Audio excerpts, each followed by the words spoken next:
Gue Ilham, di sini gue bakal bahas seputar One Piece dan keresahan masyarakat Indonesia sekarang ini. Menjelang HUT RI ke-80, gue ngerasa negara kita tuh terlalu over banget dalam menyikapi ekspresi masyarakat. Apalagi seputar bendera One Piece yang sekarang-sekarang tuh lagi hype banget di dunia maya ya. Karena gue nonton One Piece gitu ya dari awal, dari kecil gitu, ngebaca manganya juga. Dan cerita di balik One Piece adalah cerita tentang bagaimana kita itu bebas mengekspresikan diri kita tanpa terbatas dengan norma-norma yang kaku gitu. Sementara negara kita kan demokratis, harusnya ya bendera One Piece itu sesuai gitu dengan nilai yang ada di negara demokratis gitu sebenarnya. Cuman negara itu merespon di awalnya itu kan merespon dengan sangat-sangat represif ya, bahkan dengan sangat keras tanpa mau meriset gitu sebenarnya itu bendera apa dan tujuan masyarakat mengibarkan bendera itu kayak gimana gitu. Mereka langsung judgement bahwa itu adalah propaganda untuk memecah belah bangsa, dan itu sangat-sangat lucu sekali gitu untuk apa ya direspon, padahal kita tahu sendiri bahwa ya bendera One Piece itu fiksi kan. Kemudian setelah lama dari hal itu, Pak Prabowo memberikan statement gitu kan bahwa ya bendera One Piece sebagai bentuk ekspresi masyarakat gitu.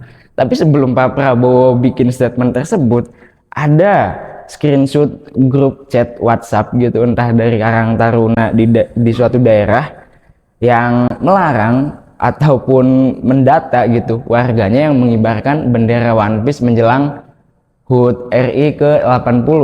Nah, dari situ ada ketidaksinkronan nih antara atasan dengan masyarakat yang di lapangan gitu. Si Pak Presiden bilang boleh sebagai bentuk ekspresi, tapi di lapangan nyatanya itu tetap dilarang gitu. Nah, koneksinya ini kan udah gak nyambung nih.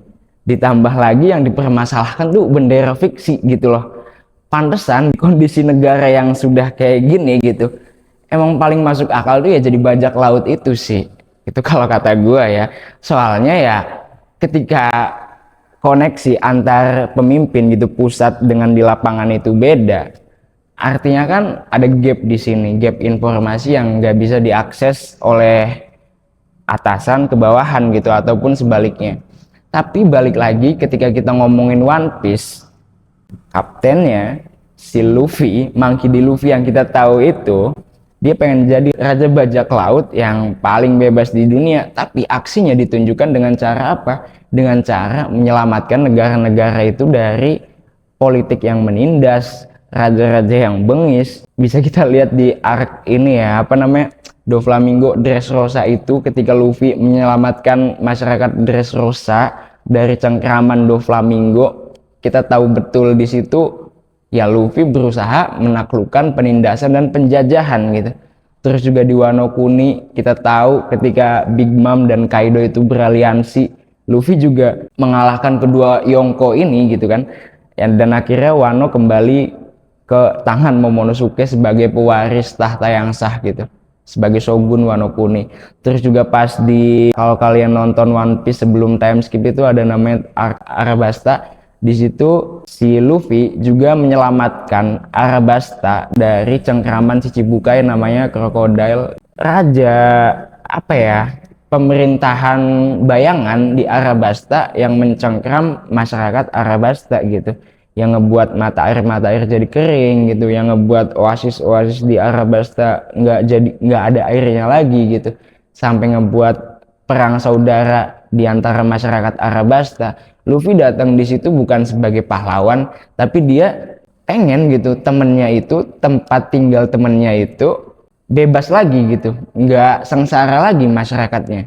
Nah, kalau kita nonton One Piece dari awal dan kita tahu yang Luffy lakukan itu adalah membebaskan teman-temannya dari jeratan ketidakpastian gitu, jeratan penderitaan, maka arti dari Jolly Roger, bendera Mugiwara Pirates ini, ya adalah bentuk positif gitu, nggak ada negatifnya sama sekali.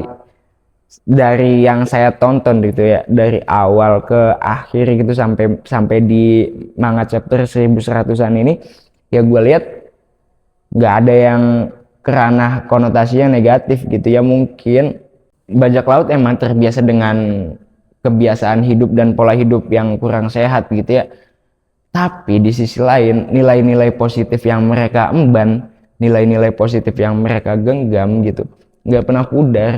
Intinya ketika mereka melihat ketidakadilan itu terjadi di depan matanya dan merenggut hak-hak teman-temannya, di situ Luffy hadir untuk mengembalikan hak temannya itu kembali gitu. Nah, dari sini menjadi sangat tidak bijak gitu ketika pemerintah melarang pengibaran bendera itu di tengah kondisi negara yang emang carut marut gitu. Harusnya kita bisa mengevaluasi kenapa masyarakat bisa berekspresi demikian, karena tanpa ada sebab kemudian masyarakat itu berekspresi demikian, ada yang salah gitu, bukan pada benderanya tapi pada negara ini. Bagaimana pemerintah mau mengevaluasi dan mau mendengar keluhan dan kenyataan yang terjadi di masyarakat. Jadi kesannya kita ngelihat One Piece di arc Enies Lobby gitu kan, ketika angkatan laut itu semena-mena terhadap Nico Robin yang mana itu adalah krunya Luffy.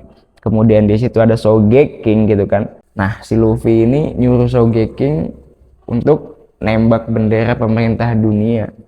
Kenapa? Karena pemerintah dunia itu jadi musuhnya Robin gitu.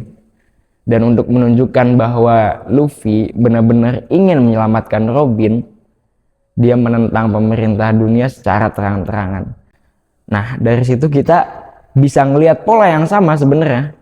Ketika menjelang HUT kemerdekaan ke-80, harusnya kita mengibarkan bendera Indonesia, tapi masyarakat malah memilih mengibarkan bendera Mugiwara gitu kan.